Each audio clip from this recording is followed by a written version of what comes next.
I just saw a bill by mistake. They pay me $15 an hour. They charge $55 for me. And I'm only getting $15. And yet, $15 goes to insurance and state taxes, but they're still getting $25 from me for labor-wise.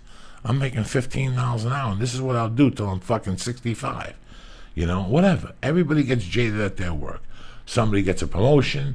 You find out some idiot makes more than you.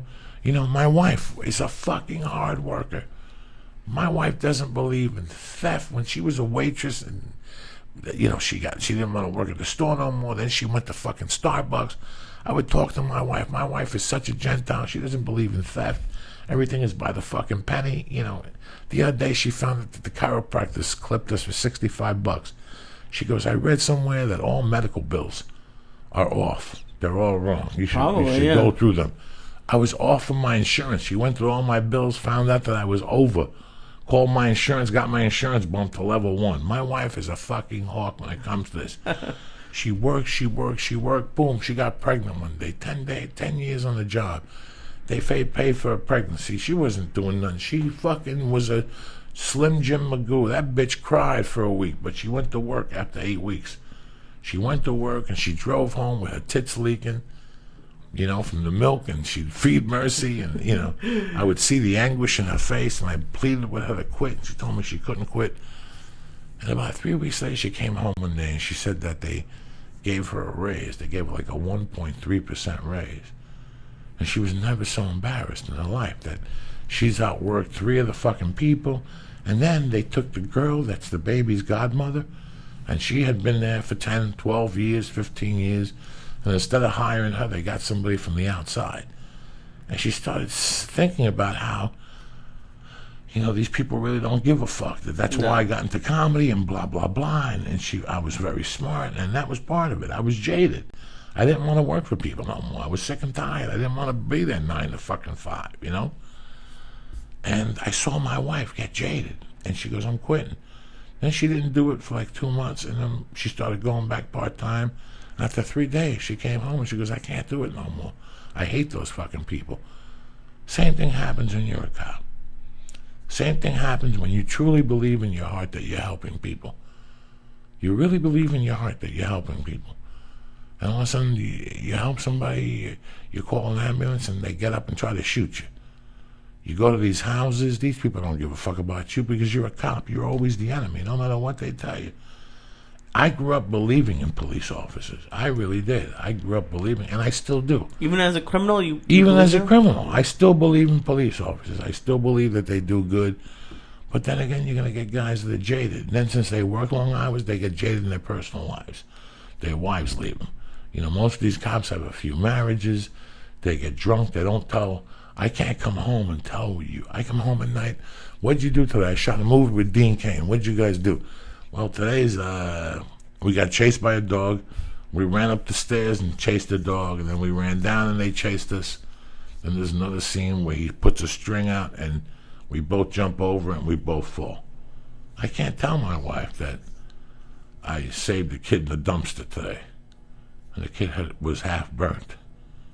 And this is, and also I tend to do drugs. Also, I arrest somebody one day and they have 3 baggies of meth, but I only turn in 2 of them. And I do a little bit of it. You know, God knows what an officer's mind is thinking. Yeah. I'm not sticking up for the guy who shot the 12-year-old in Cleveland. No. I'm not sticking up for Hands Up. I'm not sticking up for Ferguson. I'm just telling you that before we accuse, we have to think of both sides about it. And I hate to get into these conversations because there'll always be critics of this, but it's true. Yeah. It's fucking true. I was on both sides, and I was very lucky. I never drew on a cop. You never took your gun out? I was never that fucking crazy. Right. I didn't have that much of a death wish. For years I thought I did, but I really didn't. And a lot of fucked up shit could happen. I drive home on the 10. I drive home on the 101, Lee. So do you. How many times you go to fucking Compton? You're a white kid in Compton, right? For a year you drove to fucking a bad neighborhood. You're coming home one night, they say, pull this guy over. He's here for drug activity. Yeah? They pull you out of a fucking car. Where's the drugs? I'm not here for drugs. They smack you. When you go home, how are you going to feel about the cops? Yeah, you're gonna hate him. You're gonna still not hate him, but you're gonna believe in him anymore. Are you ever gonna down? You know, it's just we get jaded in so many different fucking levels, Lee. Yeah. So I just had a cousin who had to quit being a social worker because he'd done it for like 2 years and he was just like, I can't do it anymore. Every week there's a new kid who gets beat up, or it was terrible. I mean, all you could do is live your life the right way. Yeah. And pray to God you never get accused of something wrongly. And pray to God you're not at the wrong place at the wrong fucking time. Right. You know. So how's the movie going, by the way? The movie is... First off, I didn't want to do this fucking movie. I had the worst attitude about it. Because what they do is they do SAG low-budget movies. They give you a little taste of the back end. And you get limited visibility. You go on ABC Family or Ion or something like that, you know. The first one, I gave my blood on this. I fell down. That was the beginnings of my pains when I started hurting my knee and shit. First one, if you watch it, I'm 400 pounds. Oh, no. Easy. And I'm falling on the floor. I'm running upstairs. And then like the second and third one, you know, we were talking about something the other day. I don't like doing a lot of shit. Once I do it a few times, I move on, you know, and I always thought I wanted to move on from this. When they called this time, I had a date in Chicago, but I had another movie that had called. And they ended up pushing that back till March or something. So I got stuck with this, you know. I didn't want to do it, and they were fucked. They've been great the whole time. One day the air conditioning broke on the trailer the second day. But besides that, this is what I do, Lee. And I enjoy breaking my year up. I'm very fortunate that I don't have to go on the road every week and carry my fucking luggage and be in Philly right now, you know, or be in some place that's going to get snow and get caught there on Sunday. I've worked for that, you know, and I like that. I get lucky from time to time and somebody calls me, and for a week, I just avoid doing stand-up. I don't even think about it. You don't miss it? No, I went on stage Saturday night. Oh, okay. But I didn't have to. Sure, I miss it. But it's great to know I don't have to do it. Mm-hmm. That for a week I could just go home and go to sleep and just do this movie. Do you think maybe your stand-up would get better from like taking a little bit of time off?